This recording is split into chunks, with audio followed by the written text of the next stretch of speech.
The question is that this bill be now read a second time. I give the call to the Minister for Education. Hear, hear. Thank you, Mr Acting Deputy Speaker.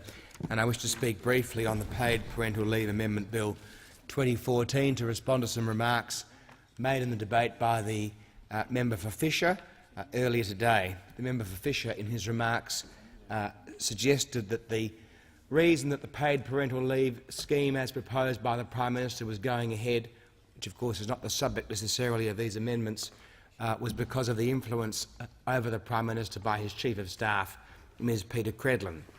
The member for Fisher suggested that the paid parental leave scheme as proposed by the Prime Minister had come about because of her influence over him and in order for her to benefit from the paid parental leave scheme in the event that she had a child.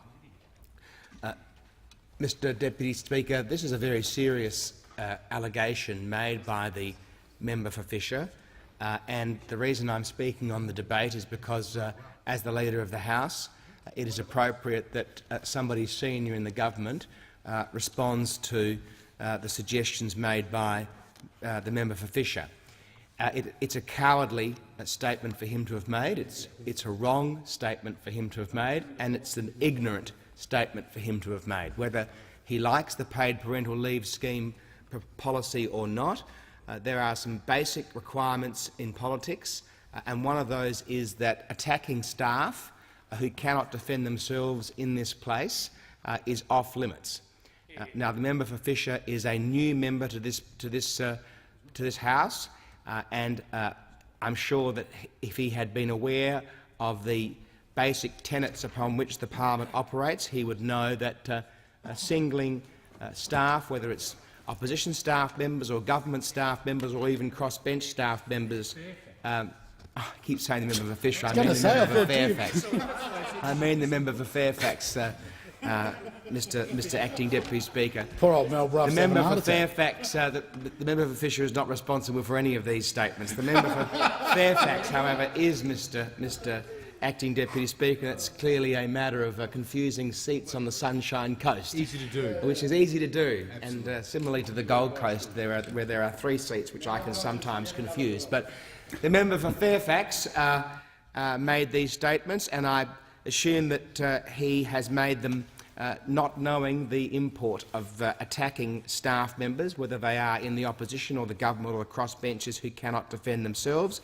And for that reason it is a cowardly attack, and I'm very disappointed that the member for Fairfax would stoop to that level. It is wrong, Mr Deputy Speaker, because in fact the Prime Minister proposed a paid parental leave scheme first in his book Battle Lines, written a great deal of time before Ms Credlin worked for him as his Chief of Staff, and so therefore the suggestion that Ms Credlin had been the influence on the paid parental leave scheme is demonstrably false, as the Prime Minister wrote about it in Battle Lines some time before. It's also an ignorant statement, Mr Deputy Speaker, because the member for Fairfax is suggesting that somehow if the paid parental leave scheme as proposed by the Prime Minister passes the parliament, it would benefit Ms Credlin, the Chief of Staff. In fact, if Ms Credlin was fortunate enough to have a child, she would already benefit from a generous paid parental leave scheme because she's a member of the public service. She's a member of the public service, Mr Deputy Speaker, and as a consequence there is no possibility that she could benefit personally from the paid parental leave scheme being passed by this parliament. And what we are trying to do in the government by expanding the paid parental leave scheme is to help the member for Fairfax's constituents who don't currently serve as public servants and who don't have the generous paid parental leave scheme that exists in the public service.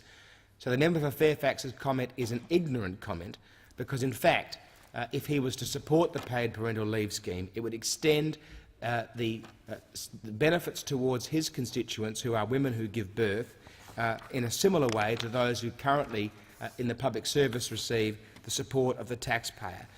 And for that reason, Mr Deputy Speaker, I have come into the House to clear up the statements made by the member for Fairfax, and if the member for Fairfax wished to, it would be an appropriate thing for him to do to return to the parliament at some point and to apologise to the Chief of Staff for making statements which quite clearly are cowardly, because she can't defend herself, are wrong, in fact, because the Prime Minister had proposed the paid parental leave scheme long before she worked for him, and are ignorant because, in fact, the Chief of Staff would already benefit from the government's public service paid parental leave scheme, and the Prime Minister's proposal extends that further to people who aren't currently members of the public service, and I thank the House.